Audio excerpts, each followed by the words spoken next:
Nick, commiserations on the defeat today. Do you feel as though you were hard done by? You were defending resolutely throughout that second stanza and then just popping up with this to concede from a set-piece late? Yeah, I think, listen, to concede any sort of set-piece goal is really disappointing. There's a lot of work goes into that sort of thing. So, it is disappointing for the lads. The lads have been really resilient throughout the game. Look, take nothing away from Melbourne City, a fantastic team. They have been for a number of years now. They've got some fantastic players there. However, I felt we probably deserve something from the game. The effort that we put into there, and it's disappointing to come away with nothing. However, there's still plenty of positives to come out from that game today. Obviously Melbourne's a very difficult place to come and play, Melbourne City at the best of times. Yep. Did you execute the game plan way that you were hoping today? What were you trying to accomplish against them? Listen, as much as we could, yeah. Obviously, look, we were trying to still be positive and trying to hit them on the break a little bit. And we had a few moments to do that as well. Look, the way that we set up, we got attacking threats in the team as well. So it wasn't a case of everybody's behind the ball and we got no outlet. We had a plan to go and execute, and I thought second half we tried to be a little bit more aggressive with that. But look, it's really unfortunate that we concede from a set play. Probably a couple of moments before that, and what led to the actual corner was disappointing as well. But look, it's football, and I've been here 3 weeks and I've learnt an awful lot. I guess you touched on the attacking capabilities of the team. Did that make it a bit more disappointing, the fact that it took you 80 minutes to get your first shot on goal? Yeah, listen, it's difficult. It's difficult playing against a team like this. The way that they set up, look, these have got quality individuals, and I think the way that Melbourne City play is similar to the City group, that methodology and that style of play. And look, when they lose the ball, they've got numbers around it because the distances are quite close, even in possession. So when they immediately lose the ball, sometimes it's hard to get that first one or two passes out, and decision making at those moments were probably a little bit more crucial for us today, particularly the first goal. And there was another moment not too long after in the first half. But look, they are where they are, and it's never easy coming here. So no, we wanted to still cause upset. It's just easier said than done, to be honest. But yeah.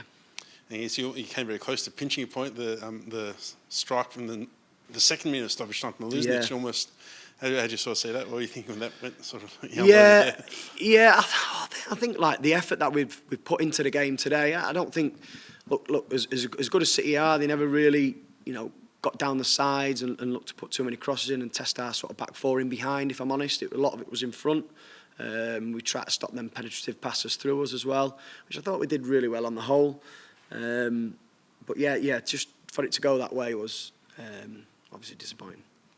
Did you cop any injuries today, or manage to cop a clean sheet in that sense? No, we didn't cop any injuries. No, it was just another positive for us is we're getting players through 90 minutes as well. I think 3 weeks ago when I started, we were struggling to get some of the players over 60-65 minutes in games, and that sort of thing. So look, there's plenty of positives within the game. I thought even last week, not really wanted to dwell on it, and I'm not really a coach that's into hard luck stories and all this sort of stuff. I think you do make your own luck.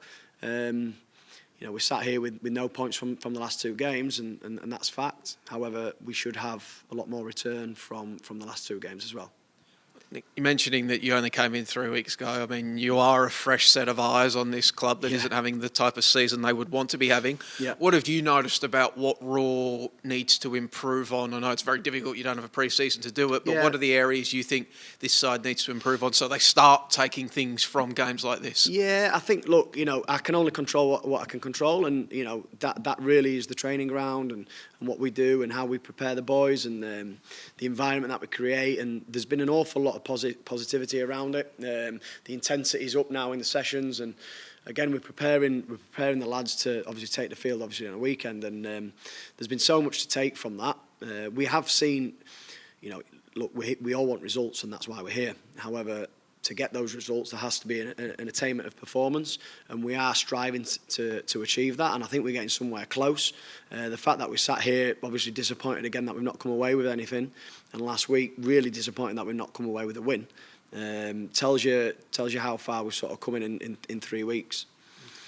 I know you are an interim coach. Some interim coaches come in and it's very much just about next week, the next game. Yeah. Others, Mike O'Rudden last season was already planning for next season, even though Yeah. he was already an interim. What type of interim are you? Yeah, look, it's for the season, so we've got to see the season out and see if we can see what improvements we can make week to week. Look, I'm heavy on development and developing people and players, and that's really my experiences. And I feel I'm learning a lot about the group, about the players that we have got. We've got some good people in there, some good characters that you never throw the towel in. So it's a good place to start. There's just some technical details that we need to get into the players that are going to help us with our tactical game plan as well. And look, that just takes a little bit of time, but each day we're on the grass, we're working on things, and it's time on the grass and it's effort, and but that's my job. Taras Gamolka, first game against his old club. Yeah. How do you think he played today? Yeah, I thought Taras done really well. I think Taras has been unbelievable for us for the last 3 games, to be honest. And look, coming back to his old club meant a little bit more to him. And look, I thought he was outstanding in the centre of the park for us. He won so many balls for us, and his passing outlet as well was really good. It set the tone for us to try and build a platform for. And Taras has got a great attitude. He's got a great future. He's a young kid. He's a bright prospect, and he's another one that we're looking to develop and take to the next level as well. You also chose to take a lot of long goal kicks whenever you got those awarded to you. Do you think that plan worked out as well as you'd hoped? It could have been a little bit better, of course. I don't think we won as many sort of first balls, let alone second balls, as we would have liked. However, look, when you come to a quality team like this, that they were moments for us to get our little respite as well, because it's difficult to chase around and try and affect the game without the ball as much as we do, without getting your little breathers and your respites. But yes, it could have been a lot better. I agree with that. I believe Neville will be suspended for the next game because that was his 5th yellow for the season. I guess a little bit of a blow. Who do you sort of think will be in line to sort of take Yeah, this one? I think that's one for probably next week. We'll take in the game today, and we'll reassess the group come Tuesday, and we'll look to go from there.